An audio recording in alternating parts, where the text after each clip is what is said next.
So check it out. If you're a real estate agent or realtor and you're completely frustrated or down in the dumps because this market is really crappy, or maybe you're not making the commissions or the sales that you thought you were going to be making this year, or like, dude, Matthew, I don't even know how I'm going to make my bills this month.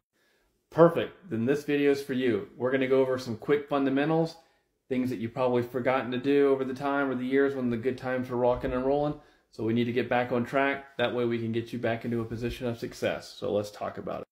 The first thing I want you to do, and it seems awkward as hell, get your ass on the phone and start calling your old database. People who have bought from you, people who know you, people who like you.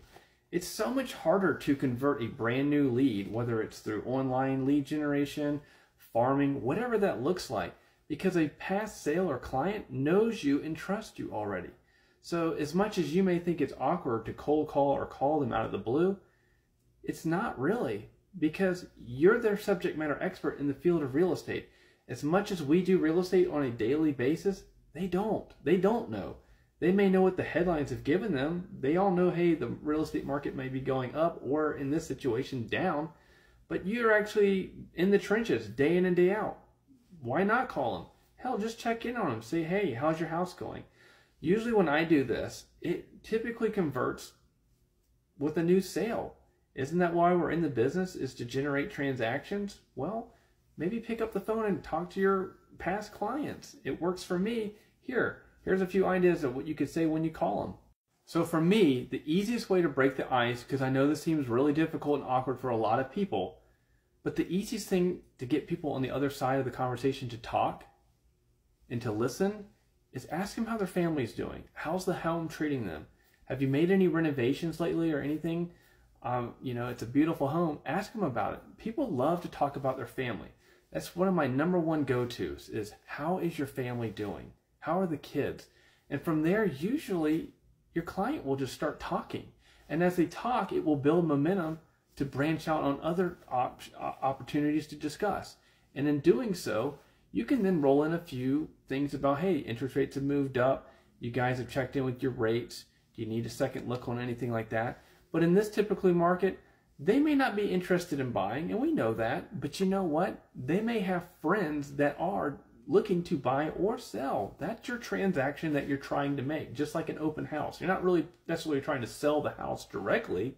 You're just trying to find someone who's in the area that may be looking to buy and sell.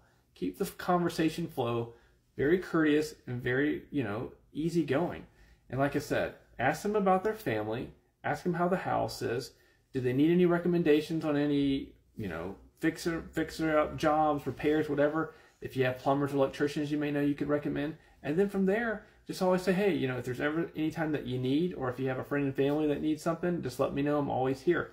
That's critical, because even though they may not offer you a transaction right there and then, that conversation will stick with them a lot better than it did maybe 2 or 3 years ago had you never made the call. So guys, rather than sitting there feeling helpless, the market, is terrible, woe is me, this is your first fundamental thing I want you to do. And that is pick up your phone and call your database. The next thing I want you to start doing are open houses. Open houses are the bedrock of lead generation, and they will always be one of the best producers of leads. And I remember really early on in my career as a young agent, my brokers telling me, kid, the fastest way to a paycheck in this industry is working with buyers, because buyers are actively pulling triggers. Go get you a buyer. How do I get a buyer? Go to an open house. Exactly what I did. I did them 5 to 6 days a week, and they worked beautifully, and they made me a lot of money. If you're not doing an open house, you're doing yourself and your business a disservice. Because what I mean by that is, I don't care if you've been in the business for 20 years. If you are slow or struggling right now, the time to be sitting anywhere is an open house, because customers are not going to go show up at your office. They're just not. They're going to show up at a piece of property they have interest in buying. So you're going to have a higher likelihood of creating a lead in an open house, while whatever that you were doing at the office, bring your laptop there and do it there. And now you've increased your likelihood of a successful opportunity to get a transaction.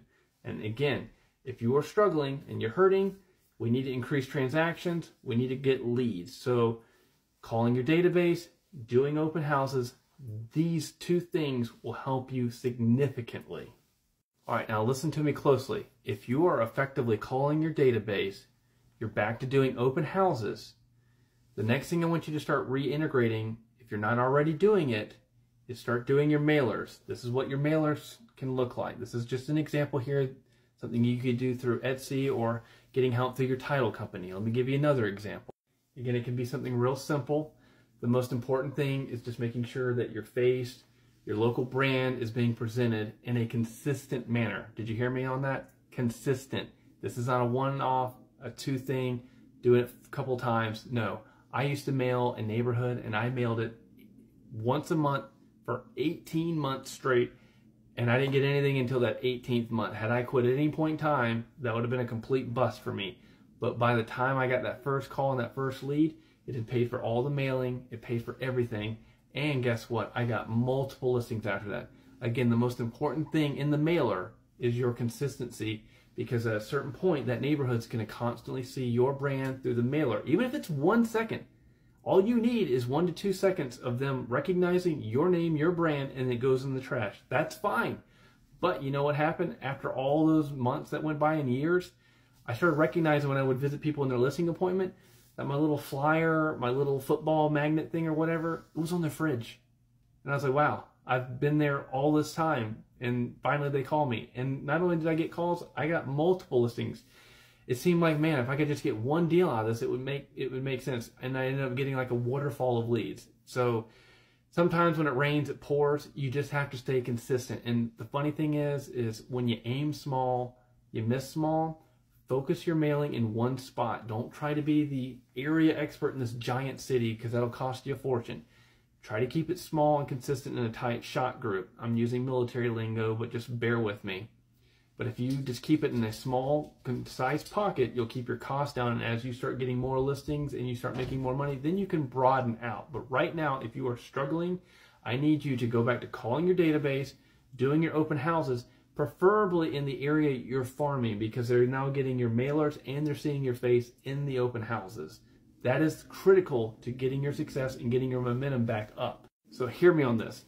Calling, open houses, and farming, all in that concentrated pocket, will consistently put you out in front of people, and I can guarantee you this momentum will lead to more sales. And if you want to add an extra layer of momentum, this is the next thing that I would recommend that you do.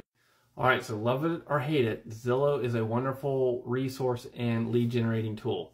I know some people out there are like, I don't want to pay for leads. Okay, but sometimes putting money forward and investing will pay major dividends. Sometimes you got to pay to play, right? Well, in this day and age, if we're all struggling and transactions are few and far between, we need as many fishing lines in the pond as possible to catch fish. So if you are calling your database, you are sitting your open houses, and you are mailing and farming an area, if you can buy zip code lead generation, whether it's Zillow, Realtor.com, there's some other wonderful websites like Commissions Inc., Tiger Leads, whatever you like. You can even do pay-per-click through Google. Focus in on the zip codes that you're doing your open houses, because then you're going to have your brand and local expertise in that area online. You're going to be there locally doing the open houses, and you're farming it. All of these fundamental lead generation tools and tasks will lead to more transactions and success for you. So if you are struggling, please hear me out. These are wonderful fundamentals that we're taught early on as realtors that we need to continue to strive to do each and every day if we're going to remain successful in this tougher industry or field that we're in right now. So in closing, guys, every real estate market goes through a cycle. Typically the cycle is in 4 quadrants. Typically, you're in a recovery phase, you go into expansion, then there's hypersupply, and then there's a recession. Most likely, we're heading into a recession. But guess what happens after recession? You'll slowly move back into recovery phase, and we'll start a bull market again. You have got to make it past this point, or you're going to wash out. That's not what we're here to do, and I'm not going to let you do it. Stay true to these fundamental tasks. Do the open houses, continue to farm, try to find a way to resource some online lead generation, and call your database. You will find success and you will make it. Stay positive out there. If you need anything, reach out to me anytime. Love to help you guys. Good luck.